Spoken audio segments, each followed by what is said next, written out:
spiritual ya. Fenomena spiritual yang sifatnya mungkin dapat dikatakan lebih lebih subjektif ya, lebih subjektif dibanding fenomena alam yang objektif ya. Jadi kalau kita mencari-cari tanda-tanda alaminya itu pasti berbeda-beda dan di antara para ulama juga berbeda-beda. Apalagi kalau mengingat ya kita di sini malam ya. Di Amerika masih siang ini ya. Dan ada tempat-tempat itu yang kalau pas Ramadan itu jatuh musim panas ya, itu siang terus ya. Misalkan beberapa waktu yang lalu ya, ketika Ramadan itu jatuh bulan Juni, Juli begitu, teman-teman kita di Skandinavia itu siang terus itu. Tidak ada malam. Jadi terus gimana dong?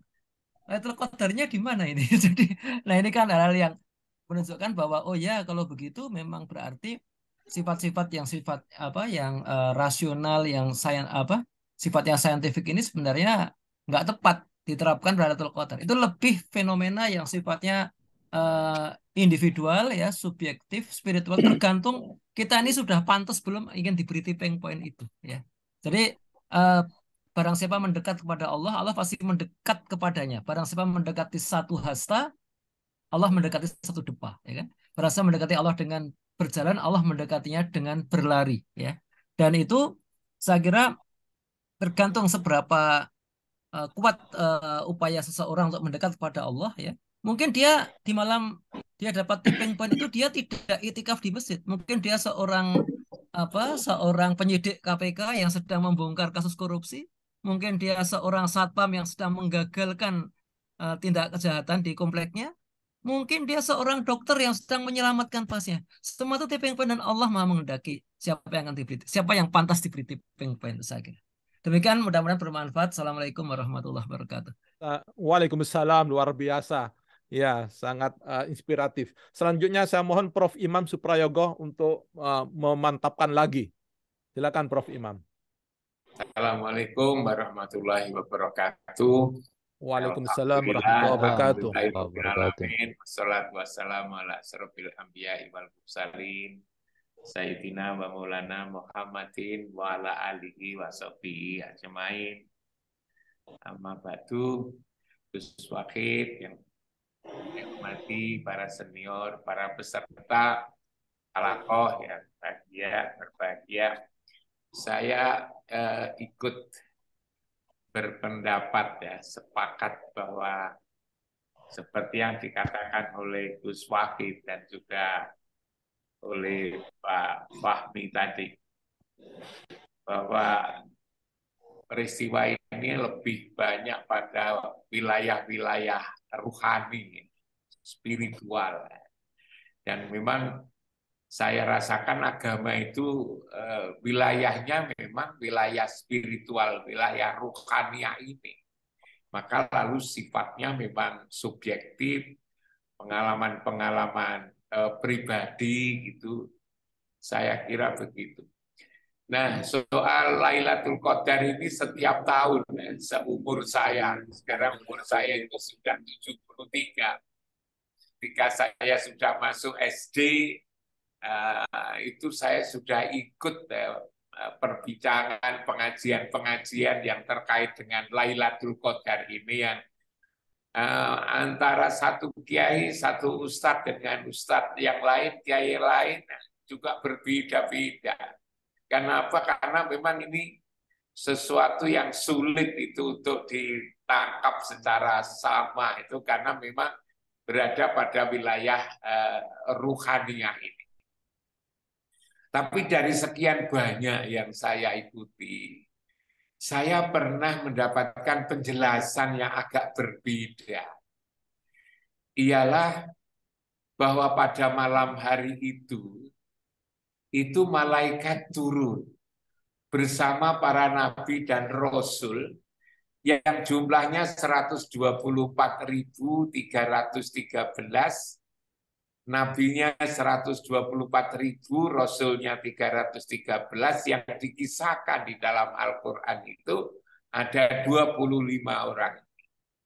Yang juga diikuti oleh para orang-orang yang soleh, tentu saja yang sudah wafat, ya sudah tidak ada di dunia. Secara ruhani pula, itu mengadakan kongres. mengadakan kongres di satu tempat ialah di Baitullah itu. Nah, sama dengan NU Muhammadiyah itu kan muktamar. Barusan NU itu muktamar 100 tahun. Beberapa waktu yang lalu Muhammadiyah muktamar. Tapi lalu kemudian setiap 5 tahun. Ini dunia ruhani ini ternyata kalau menurut cerita dari seseorang yang saya dengarkan, yang nggak pernah saya dengarkan di tempat lain, mereka kongres. Para roh ini kongres yang diikuti oleh para malaikat dan para nabi dan para rasul itu untuk menetapkan satu persoalan penting. Bimin robihi mikuli amrin. Menetapkan sesuatu yang penting yang akan lakukan pada tahun ke depan itu. Hanya lalu persoalannya apa itu percaya gitu. Nah, kita ini apa percaya dengan dunia ruhani seperti itu? Kalau kita percaya sebetulnya itu menjadi lebih jelas sebetulnya. Lailatul Qadar itu jelas. Yang malaikat turun, kemudian diikuti oleh para nabi, lalu kemudian melakukan perbincangan bersama, lalu umat Islam di seluruh dunia itu kalau mengikuti itu menjadi penggembira. Muktamar NU kan ada penggembira, Muktamar Muhammadiyah kan penggembira. Kita bisa mengikuti beribadah di malam hari itu. Tentu bagaimana kalau di Skandinavia dan lain-lain itu tidak ada malam. Itu kan mengikuti tempat pusat dunia ini, sumbu alam ini, jantung alam ini, rumah Allah di Baitullah itu. Nah, di situ yang dijadikan sebagai ukuran karena memang tempat itu, pusat dunia itu adalah di tempat itu. Mereka lalu mengadakan kongres untuk menetapkan hal-hal penting yang akan terjadi di tahun berikutnya ini. Barangkali ini bisa dihayati. Tetapi artinya kita bisa sedikit bisa menghayati itu. Tapi memang ini lagi-lagi adalah persoalan ruhani. Sama dengan yang diceritakan oleh Pak Komarudin Hidayat itu, saya tahu sebetulnya orangnya itu. Saya juga kenal itu orang itu. Memang luar biasa. Orang ini luar biasa. Tidak pernah ngaji, tidak pernah belajar agama, tidak pernah mondok, apalagi lalu sekolah di perguruan tinggi Islam jurusan pendidikan Islam. Jurusan Quran Hadis tidak. Dia hanya punya pengalaman pernah masuk Ka'bah sebagai tanda di situ Baitullah yang disebut-sebut oleh Pak Komar tadi 45 menit, tapi setelah pulang itu dia bisa memberikan penjelasan-penjelasan apa saja tentang Al-Qur'an ini. Dan saya juga termasuk kagum. Satu hal misalnya, saya pernah bertanya kepada orang itu, di mana sekarang ini perguruan tinggi Islam semakin banyak. Pondok-pondok pesantren berkembang di mana-mana. Kajian-kajian Islam itu menjamur itu kan setiap hari, tidak hanya bulan puasa, tapi pada waktu-waktu yang lain di mana-mana ada kajian Islam. Lalu saya tanya, gimana kira-kira ke depan kesudahan umat manusia, khususnya di Indonesia itu apa semakin baik? Dia mengatakan, tidak semakin baik. Itu tidak ngaruh katanya. Dari mana? Bapak kok tahu itu? Itu coba baca surat Tin itu kan. Surat Tin. Saya sudah berlama membaca surat Tin, tapi saya tidak pernah mendapatkan pemahaman. Lalu beliau bukan tafsir, tapi paham. Surat Tin itu kan dimulai dari watin, wazaitun. Itu sesungguhnya orang tidak paham. Tin itu apa? Tin itu kan perempuan. Zaitun itu kan laki-laki. Nah, kehidupan ini sesungguhnya tergantung kepada perempuan dan laki-laki itu. Kalau perempuan dan laki-laki itu dirawat dengan baik, maka akan bisa melahirkan kehidupan yang sakinah, mawaddah, warohmah. Tapi kalau dua barang, tin dan zaitun, tidak dirawat, maka akan melahirkan penyakit AIDS, penyakit sifilis, penyakit macam-macam itu karena sebetulnya tin dan zaitunnya itu tidak dirawat. Dan kalau tidak dirawat, memang akan melahirkan keturunan, tapi keturunannya itu akan keturunan yang asfala safilin. Beda dengan kalau itu dirawat, maka akan menjadi keturunan yang yang sebaik-baiknya, ahsanu taqwim katanya.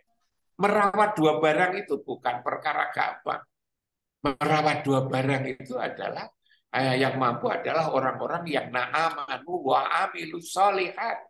Nah, dari situlah dia bertanya, kita-kita ini, ibu-ibu ini dulu katanya, kalau keluar rumah, lalu kemudian kakinya kelihatan, entah karena seweknya atau karena apa yang tidak benar cara memakainya, kelihatan kakinya, dia malu kembali ke rumah. Maka lalu kemudian ibu-ibu ini bisa menjaga tinnya. Tetapi anak-anak generasi sekarang ini kan berbalik. Kalau tidak kelihatan, maka lalu malah justru malu. Malah justru memamerkan tin dan zaitunnya ini.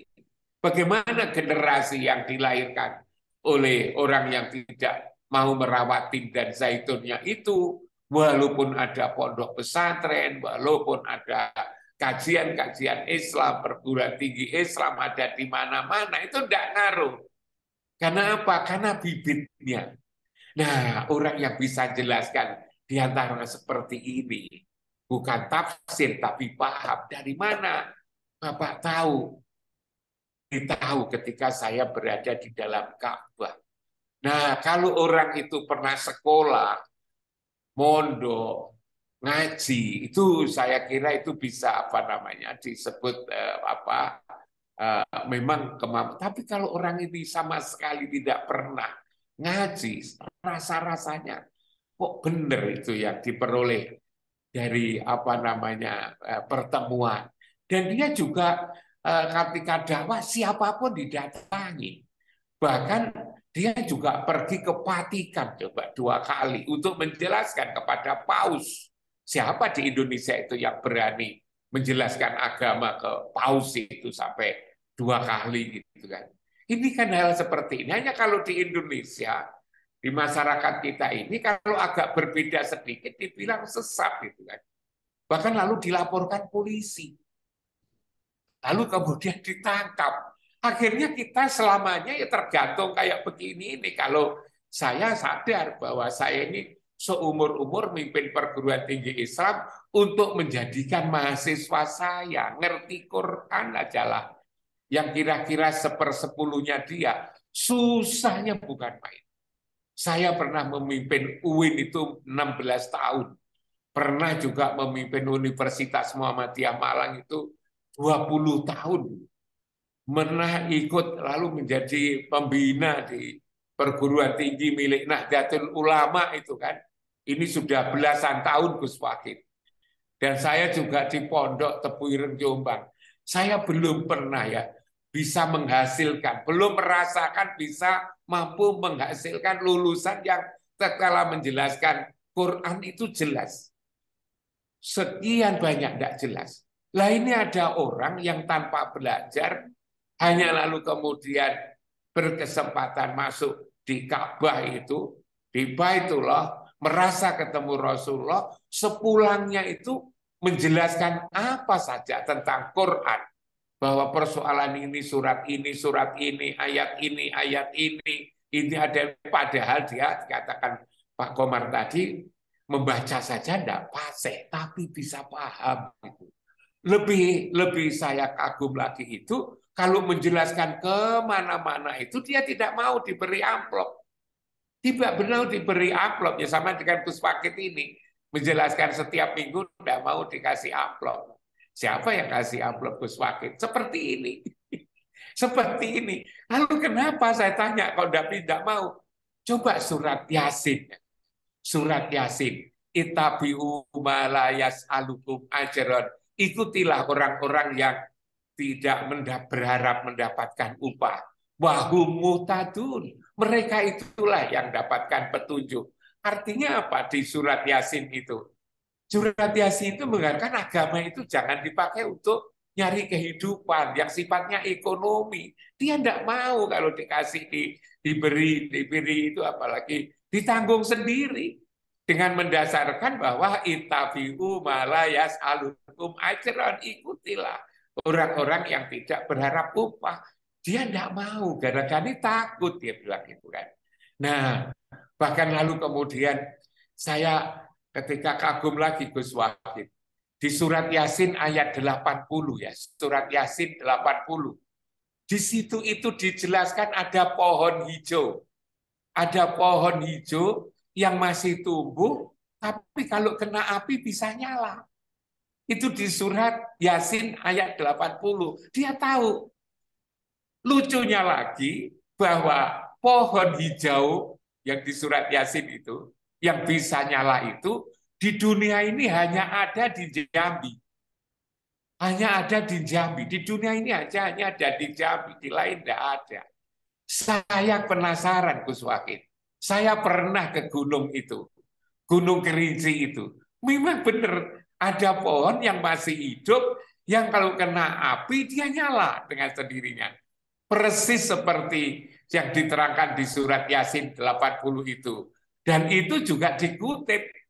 Nah, sudah pernah ada tafsir ya, Mahmud Yunus, tafsir Mahmud Yunus, di bawah itu ditulis bahwa apa namanya kayu seperti ini hanya ada di daerah Jambi.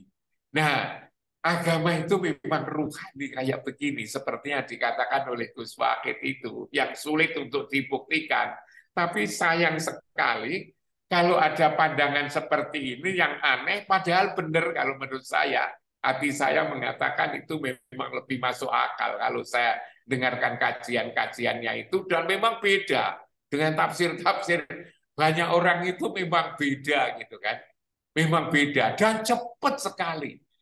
Nah, saya persoalan ini surat ini, surat ini, surat ayat ini, dan seterusnya ini. Nah, saya kepikiran Gus Wahid, gimana agama ini Gus Wahid? Kalau ada orang yang kita lagi mencari pemahaman, karena bahasa Quran itu adalah bahasa yang memiliki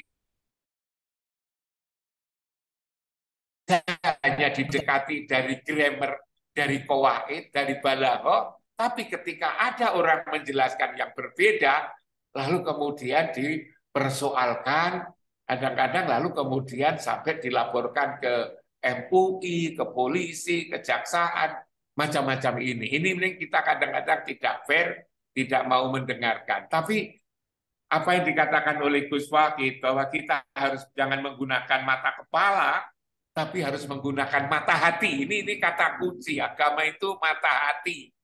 Dan juga tadi Pak Fahmi juga mengatakan seperti itu adalah aspek ruhani. Ini menurut saya harus dibawa ke sana. Jangan semua lalu hanya diukur masuk akal atau tidak masuk akal. Walaupun akhirnya dari penjelasan-penjelasan itu akal kita justru lalu lebih bisa menerima. Dia mengatakan banyak sekali tafsir-tafsir, bahkan hanya terjemahan yang kurang tepat. Pemahamannya bukan begitu, dia bilang pemahamannya bukan begitu. Tapi bagaimana ngomongi, wong saya ini bukan dokter perguruan tinggi Islam, saya ini tidak pernah mondok gitu kan. Nah, ini barangkali Gus Wahid, saya hanya ingin menambahkan bahwa Lailatul Qadar itu adalah urusan-urusan wilayah ruhani, dan orang itu mengatakan bahwa itu adalah kongresnya para nabi, para rasul yang diikuti oleh para malaikat. Karena itu kalau Quran itu turun, sebetulnya bukan Quran muskaf ini yang turun, tapi yang turun adalah Muhammad sebetulnya. Rasulullah itu turun untuk memberikan semacam tugas-tugas kerasulan. Rasul dari sisi ruhaninya kan tidak pernah mati, sampai sekarang kan masih ada, tubuhnya aja yang mati, dimakamkan di Madinah itu. Jadi Kalau dikaitkan Quran itu pada bulan puasa Ramadan turun itu sebetulnya yang dimaksud itu saya lebih setuju itu adalah Muhammad yang turun. Tapi itu juga bersifat ruhania, bukan lalu kemudian cetakan Quran. Kalau cetakan Quran malah berhenti libur pada bulan puasa ini kan libur nyetak malah itu kan. Tapi ini adalah makna spiritual ruhania adalah Rasulullah. Begitu Gus Wakin, Luar mohon biasa. barangkali bisa dijadikan bahan renungan aja lah. Assalamualaikum warahmatullahi wabarakatuh. Waalaikumsalam warahmatullahi wabarakatuh. Selanjutnya saya mohon kepada Yai Muhaimin dari Jogja untuk mempertajam lagi. Ya, silakan Yai. Assalamualaikum warahmatullahi wabarakatuh. Waalaikumsalam warahmatullahi wabarakatuh. Alhamdulillah, syukurillah, wassalatu wassalamu ala rasulillah wa ala alihi washabihi wa mawalah mabadu. Unlimited ini malam ini ya, yang dijelaskan ya. Tapi kadang-kadang saya juga menjadi sangat jengah ketika di laman-laman Facebook, laman WA, branding orang mempelajari Al-Quran dengan branding-branding yang bombastis. Misalnya memahami Al-Quran dalam sekejap. Ini luar biasa hanya supaya laku. Tawarannya orang begitu mudahnya menjual Al-Quran dengan bahasa-bahasa yang sangat bombastis macam itu ya. Saya risih sekali sebetulnya mendengarkan atau membaca branding kelas-kelas pendek short course semacam itu ya. Tapi baiklah, saya berpendapat ini ya, persoalan rohani itu sebenarnya akumulatif, tidak bisa ya kecuali orang-orang tertentu seperti itu tadi, tapi dalam hal umum itu sebetulnya sesuatu yang sangat akumulatif dari pengalaman-pengalaman rohaniah yang itu merupakan semacam kumpulan dari berbagai pengalaman-pengalaman yang dialami oleh seorang. Bahkan kadang-kadang pengalaman-pengalaman akumulatif itu tidak harus dengan orang. Katakanlah misalnya saya berziarah kubur, ternyata saya mendapatkan sesuatu yang sangat luar biasa. Tapi kadang-kadang itu dicap itu musyrik, itu khurafat dan lain sebagainya. Orang tidak bisa memahami bahwa sebetulnya ketika seorang salik ya, kemudian ya dalam hidupnya dia mampu mengkonsolidasikan energi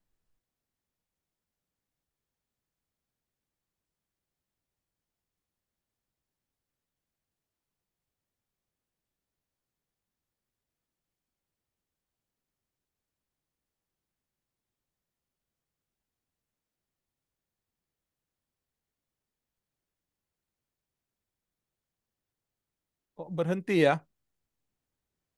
Apa punya saya atau Yai Muhaimin ya?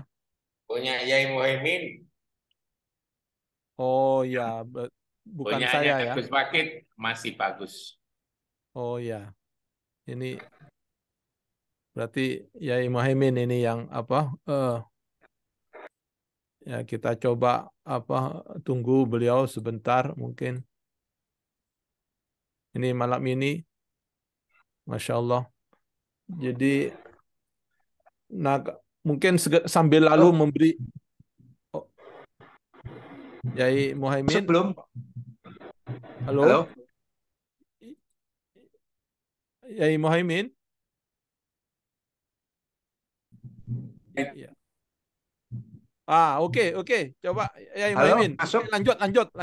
Suaranya Ya, bagus. Suaranya bagus. Lanjut. susah juga ini. Ya, sama dengan saya, Yai. Halo? Ya. Ya, lanjut. Lanjut. Ya. Ya. Bagus, ini bagus, di luar bagus juga. Ya, udah. Silakan Yai, lanjut Yai. Ya. Mungkin ya di sini agak mendung juga, Gus. Jadi ketika seorang salik itu mampu mengkonsolidasikan energi-energi spiritualnya. Ketika orang itu meninggalkan sebetulnya energi itu masih, kalau kita bicara tentang fisikanya Einstein, ya, energinya itu kan nggak bisa hilang, kekekalan energi. Nah justru ketika saya berziarah, saya merasa mendapatkan tambahan-tambahan kekayaan spiritual, gitu. Atau mungkin doanya kiai-kiai. Sehingga dengan akumulasi pengalaman-pengalaman spiritual itu, pada titik turning point-nya, yang mengalami satu peristiwa spiritual di bulan puasa di Lailatul Qadar, ya, itu saya kadang-kadang bisa menengarai sentuhan-sentuhan spiritual semacam itu. Meskipun boleh dikatakan pengalaman semacam itu kan sangat subjektif dan sangat privat, ya. Untuk diceritakan susah. Ada juga pengalaman yang luar biasa sebetulnya. Ketika kemudian tiba-tiba saya merasakan seolah-olah bertemu dengan malaikat Jibril, itu pernah terjadi. Ya. Tapi justru saya ketakutan. Jangan-jangan ini sebuah cobaan yang akan membelokkan perjalanan saya. Hal-hal yang semacam ini memang diperlukan ketajaman spiritual yang tidak bisa dikuantifikasi. Sejauh mana kita akumulasi dari kekayaan rohaniah ini, Kak. Wa ma utituhu minal ilmi illa qalila. Kita hanya diberi sedikit sekali tentang pengalaman itu, ya. Oleh karena itu, kalau melihat secara historis, ya, ketika puasa itu diperintahkan Allah 2 tahun setelah Nabi berada di Madinah, berarti itu juga sebuah momentum spiritual karena Nabi akan menghadapi satu kerja besar. Yang pertama adalah membangun Madinah dari kehidupan yang sangat multikultur dan konfliktual. Bahkan konon Aus dan Khazraj itu kan berperang 200 tahun gara-garanya berebut seekor unta yang dianggap sakti. Mungkin seperti kalau di Solo ada itu Kebo Kiai Slamet dan lain sebagainya. Ternyata dengan kekuatan spiritual itu Nabi bisa menjadikan mereka bersaudara. Itu yang pertama. Yang kedua kan Nabi juga masih menghadapi sebuah tantangan besar, yaitu penyerangan dari kafir Quraisy di perang Badar. Ternyata dengan kekuatan akumulasi spiritual Nabi bisa mengalahkan. Kamin fi'atin qalilatin ghalabat fi'atan katsiratan biiznillah itu. Ya, padahal kekuatan Quraisy itu lipat 3. Jumlah personilnya juga mungkin karena orang Quraisy kaya-kaya, kuda-kudanya juga kuda-kuda yang sangat perkasa, baju-baju besinya juga baju-baju besi yang sangat kekuatan spiritual itulah. Jadi bisa dikatakan itu adalah secara historis kronologis, ya, puasa yang memiliki kekuatan sampai 1000 bulan itu sebetulnya momentum Nabi ketika Nabi mengalami turning point, ya, belokan spiritual yang sedemikian kuat dan kemudian Nabi tidak pernah merasa sedih. Maka saya berbeda dengan itu tadi bahwa Nabi mengalami kesedihan, karena kesedihan itu sifatnya masih sangat emosional. Masa Nabi sedih? Nabi itu di ujung kematian saja ketika di Gua Hira, beliau masih bisa mengatakan dengan Abu Bakar, la takhaf wa la tahzan, innallaha ma'ana. Itulah kira-kira titik-titik poin, turning point yang selama ini meskipun tadi saya katakan secara subjektif dan sangat privat, saya bisa merasakan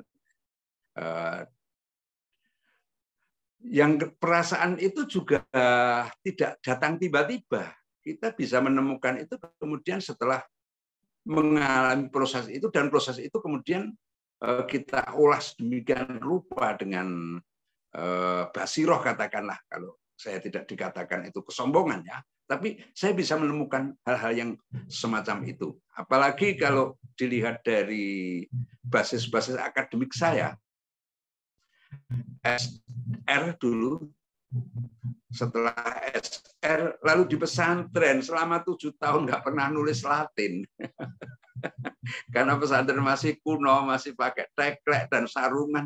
Tapi ternyata dengan proses-proses itulah saya bisa mengabsorpsi sekian banyak fenomena konfliktual yang ada di sekitar kita.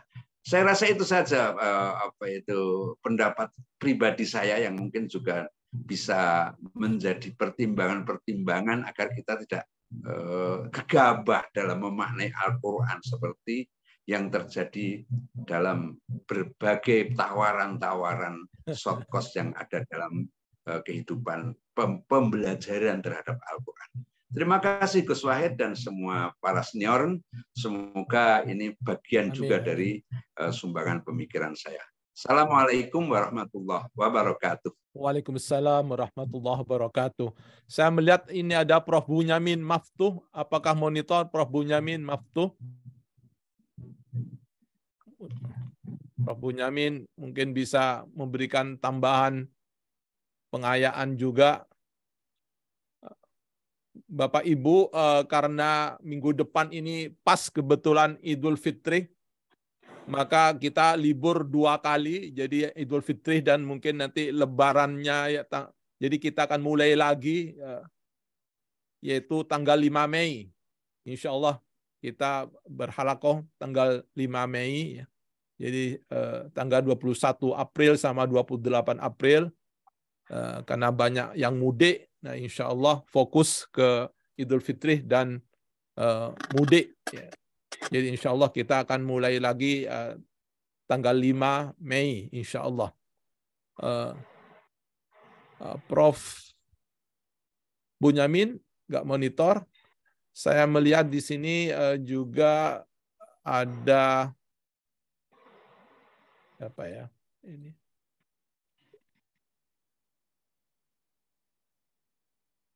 Bahrul Ilmi, Pak Bahrul Ilmi, apakah monitor Pak Bahrul Ilmi?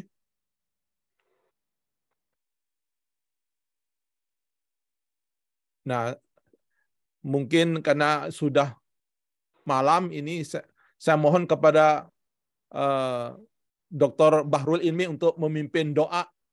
Bahrul Ilmi.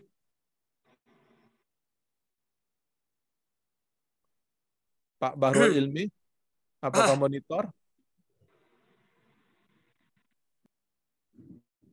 Nah, kalau tidak ada, saya mohon Mas Renaldo Putra untuk memimpin doa. Silakan Mas Renaldo.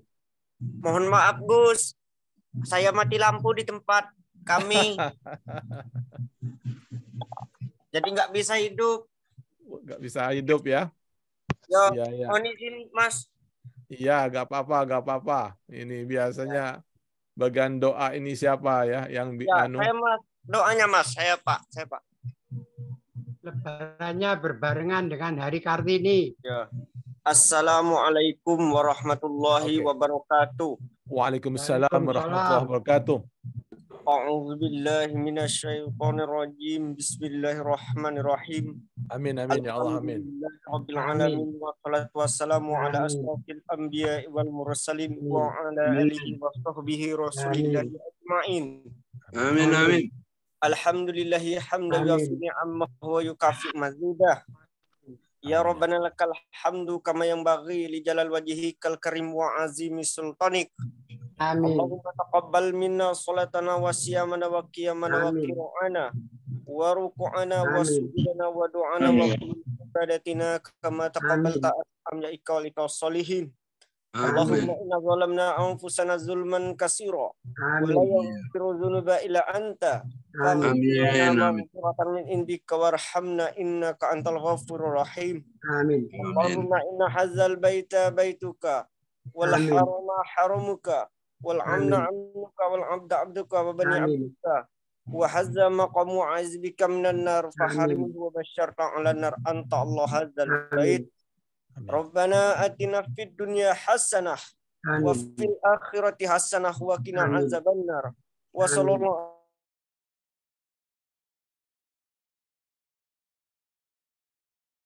bil izzati amma yasifun wa salamun alal mursalin walhamdulillahi rabbil alamin. Wassalamu alaikum warahmatullahi wabarakatuh.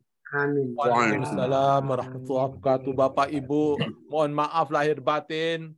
Mudah-mudahan kita semuanya mendapatkan Lailatul Qadar. Masya Allah. Amin, amin. Insya Allah kita jumpa lagi tanggal 5 Mei, 2 minggu lagi.